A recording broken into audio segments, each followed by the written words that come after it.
কখনো কি গভীর রাতে নিজের সঙ্গে বসে ভেবেছেন, আমাকে দিয়ে কিছুই হবে না, আমি অন্যদের মতো নই, আমার ভাগ্যটাই বুঝি এমন? যদি ভেবে থাকেন তাহলে আজকের এই কথাগুলো আপনার জন্য। শুনুন, এই পৃথিবীতে যত মানুষ ইতিহাস সৃষ্টি করেছে তারা কেউই জন্মগতভাবে অসাধারণ ছিল না। তাদেরও ভয় ছিল, তাদেরও ব্যর্থতা ছিল, তাদেরও এমন দিন ছিল যখন তারা একা বসে কেঁদেছে। কিন্তু একটা জিনিস তারা কখনো করেনি, তারা নিজেদের দুর্বল বলে মেনে নেয়নি। আজ আপনি যে জায়গায় দাঁড়িয়ে আছেন সেটা আপনার চূড়ান্ত গন্তব্য নয়, এটা শুধু আপনার যাত্রাপথের একটা অংশ।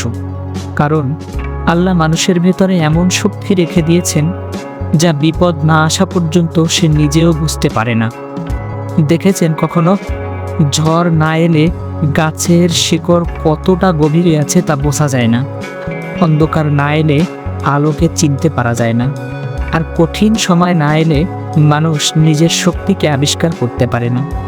তাই আজ যদি আপনার জীবন কঠিন হয়, যদি মানুষ আপনাকে অবহেলা করে, যদি আপনাকে দেখে কেউ আশা না করে, তবুও হতাশ হবেন না। কারণ অনেক সময় পৃথিবী যাদের মূল্য বুঝতে পারে না, সময় তাদের মূল্য বুঝিয়ে দেয়। মনে রাখবেন, একটা হীরকখণ্ড আর 5টা পাথরের মতোই দেখতে, কিন্তু বছরের পর বছর চাপ সহ্য করার পরই তার আসল পরিচয় প্রকাশ পায়। হয়তো আপনার জীবনেও এখন সেই চাপের সময় চলছে। হয়তো আল্লাহ আপনাকে ভাঙছেন না, গড়ছেন। হয়তো আল্লাহ আপনাকে শাস্তি দিচ্ছেন না, বরং প্রস্তুত করছেন। যে মানুষ প্রতিকূলতার মধ্যে থেকেও সামনে এগিয়ে যায়, তার কাছে একদিন অসম্ভবও মাথা নত করে। তাই মানুষের কথায় থেমে যাবেন না, কারণ মানুষ আপনার বর্তমান দেখে বিচার করে, কিন্তু আল্লাহ জানেন আপনার ভবিষ্যৎ। আজ আপনি হয়তো শূন্য হাতে আছেন, কিন্তু শূন্য থেকেই তো একের শুরু। আজ আপনি হয়তো একা, কিন্তু সবচেয়ে শক্তিশালী যোদ্ধারাও অনেক পথ একাই হেঁটেছিল। আজ আপনি হয়তো বারবার হেরে যাচ্ছেন, কিন্তু মনে রাখবেন, বারবার পড়ে যাওয়াটা ব্যর্থতা নয়, পড়ে থাকার নামই ব্যর্থতা। তাই উঠে দাঁড়ান, নিজের চোখের দিকে তাকিয়ে বলুন, আমি পারবো, আমি হার মানব না, আমি আমার রবের উপরে ভরসা রাখি।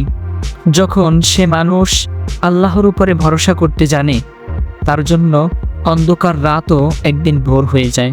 তাই আজ এই মুহূর্তে নিজেকে একটা প্রতিশ্রুতি দিন, যত কষ্টই আসুক, যত বাধাই আসুক, যত মানুষই ছেড়ে চলে যাক, আমি নিজেকে দুর্বল ভাববো না। কারণ আমি ভেঙে যাইনি, আমি তৈরি হচ্ছি। আমি শেষ হয়ে যাইনি, আমার গল্প এখনো বাকি। আর হয়তো আমার জীবনের সবচেয়ে সুন্দর অধ্যায়টি এখনো লেখা হয়নি। তাই নিজেকে দুর্বল ভাববেন না। আপনার ভেতরে এমন শক্তি আছে যা হয়তো এখনো আপনি নিজেই চিনতে পারেননি।